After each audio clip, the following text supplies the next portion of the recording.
Hey everybody, and a warm welcome to a new story. Today's story is called I Want the One in the Picture, Damn It, from the prorevenge subreddit. I hope you like it and will enjoy the time. If you like my content and this kind of videos, please leave a comment and subscribe to my channel. As always, this story is told from the OP's point of view. Enjoy it. I was talking with another sales dad the other day at a scout cookout, swapping toughest customer stories, when this guy came up. Since it has a satisfying ending, I thought y'all might enjoy it. Edit, glossary of jargon. Spiff, arbitrary cash bonuses offered at management discretion. Pencil, preliminary buyer's order used in negotiation. It delineates list price, discount, purchase price, trade value, payoff, and taxes, fees. CPO, certified pre-owned. If qualified by age, mileage, ownership, it gets a much more thorough inspection and earns an extended warranty for passing. This happened about 5 years ago, when I was selling cars, on a Saturday, just before lunch. The dealership catered lunch on Saturday, but I didn't get to eat it. I sold a car to my first customer of the day, which any car guy will tell you. If you can get one out before 11 on a Saturday, you should almost be mad if you don't get a hat trick. 3 sold in a day, typically hat tricks pay out an extra bonus. At my store, it was $150. I'd already gotten some free money in the morning meeting for a couple perfect surveys. And my sale was the first one of the day for the store, which happened to be a spiff that day. So I'm riding high, having already put $500 in my pocket before noon, with a real shot at doubling it before they turned out the lights. It's gonna be a good day, I thought. I'd just finished stocking in my fresh trade and collecting my first sale spiff, when the receptionist comes to my desk.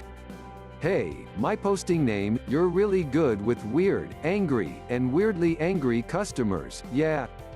Wonderful. Me, yeah, I guess that's me. What have we got? That couple over there that looks like it's taking too long for the guy at Jimmy John's to make their sandwiches. I sigh, put on my sunny customer service face, and greet the couple. They're older, but not old, probably mid-50s. They're aloof and condescending as I bring them to an empty desk, my desk was on used side, and offer coffee. They scoff and decline until they see the big fancy cappuccino machine. The wife looks at me expectantly as I sit down, inviting her to help herself.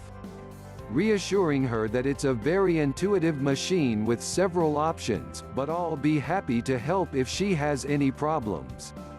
Hubby, CB1 for dialogue, hands me a folder. Inside is a printout from our website. I'd like to purchase this truck, please, at the advertised price.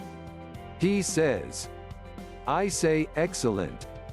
Before we discuss rebates, let me double check that we still have the vehicle in stock, it'll only take a min. CB1, you don't know your own inventory. This is very unprofessional. Hey, honey. He says he probably doesn't have it in stock. Looks like we might have come all the way down here for nothing. CB2, this would never happen at Volvo. This is going to be fun. I mindlessly apologize, explain that we have 18 salespeople and over 650 cars on the lot at any given time. We sell 250 mo. So inventory management is literally a full-time job as I check the key track, see the key as checked in, and politely excuse myself to pull the truck around. In retrospect, I wish I'd have paid more attention to the listing, as it would have saved some pain. But I just pulled the stock number, verified availability, and pulled it around. Me, alright, let's take a look. They follow me outside and I start my walk around. CB1, this is the wrong truck. CB2, this is the wrong truck.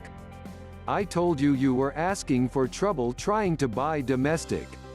CB1, I told you, honey, a damn Volvo won't pull the camper.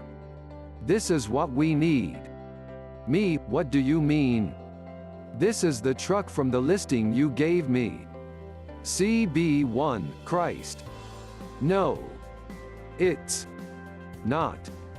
The listing I gave you was for a white long bed King Ranch. This is a silver XLT. I get that reading is hard, you'd think that even a domestic car salesman would know his colors.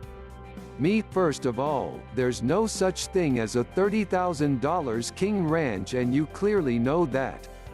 Second, I don't appreciate being insulted. Clearly there's been a mistake. Let's go back inside and figure it out. CB1, you have to honor your advertised price. It's the law. My wife is a lawyer. CB2, I'm a lawyer and will eat you alive. Me, look, there's no need to get hostile. I don't get paid unless you buy, so it's in my interest to work this out. I assume our web developer made a mistake with the pictures, but let me investigate and we'll go from there. As I suspected, every word of text on the listing pointed to an XLT, as did the window sticker link. The web guy mixed up the pictures. I found the pictured truck, which had a sticker more than $20,000 higher, with fewer rebates. I printed both stickers and the fine print disclaimer at the bottom of every listing. And spent 20+ minutes explaining, trying to talk sense, and fielding a myriad of threats and insults. Things have gotten nasty, and I was ready to fire them, but when I went to grab the stickers, the last thing I heard from the desk was, "Don't you dare cut these assholes loose. Sell them a truck." I take it straight to the GM at this point, who comes out, takes one look at these people, decides it's not worth it, and personally delivers a pencil showing a real money $6,000 loss with the invoice to back it up. We're still like $17,000 apart and they're holding ground, still threatening litigation despite knowing that they have no leg to stand on. And knowing that they were already stealing the truck they wanted at the offered price. Our store was part of the third largest group in the world at the time, so we had lawyers, too. We happened to have the exact truck they were trying to buy on the used lot. One model year older, 21 Kish miles, CPO, listed at $36,999. I flipped them to that one, and we moved to the used side. I show them the truck, and hubby is failing miserably at hiding his excitement by the end of the test drive. My GM had told me to call him before I presented a pencil, so I did. To my chagrin, he cut the nuts off it and had me present $32,999, about $1,000 north of rough trade via Nada, and $2,500 south of the next cheapest similar truck within 300 miles. Plus it was certified, which adds about $2,000 of value in warranty. They're still fixated on $30,000, and here we pick up the conversation. CB1, I don't care what the market says. I want to know what you paid for it, and then we'll negotiate an offset from there. Me, no.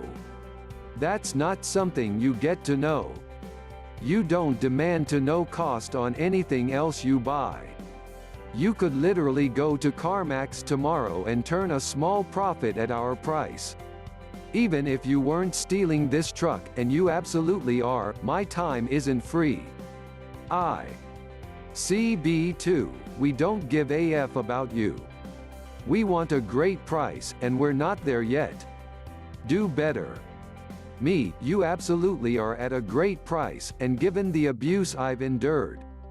You're out of your mind if you think I'm going to budge 1 cent off my price. I have a baby at home. I know this next comment is going to sound embellished, but I swear to Jeebus it's verbatim. CB1, I couldn't care less if your baby lives or dies. Take 1,000 off or. Me, holding back rage, we're done here. CB1, what? Me, you heard me. We're done. Get the F out of my office. Now. CB1, no. I'm buying a truck. Me, no. You're fing not. I've been patient as F and you crossed the line. Get the F out, write the F now before I lose my fing SHT.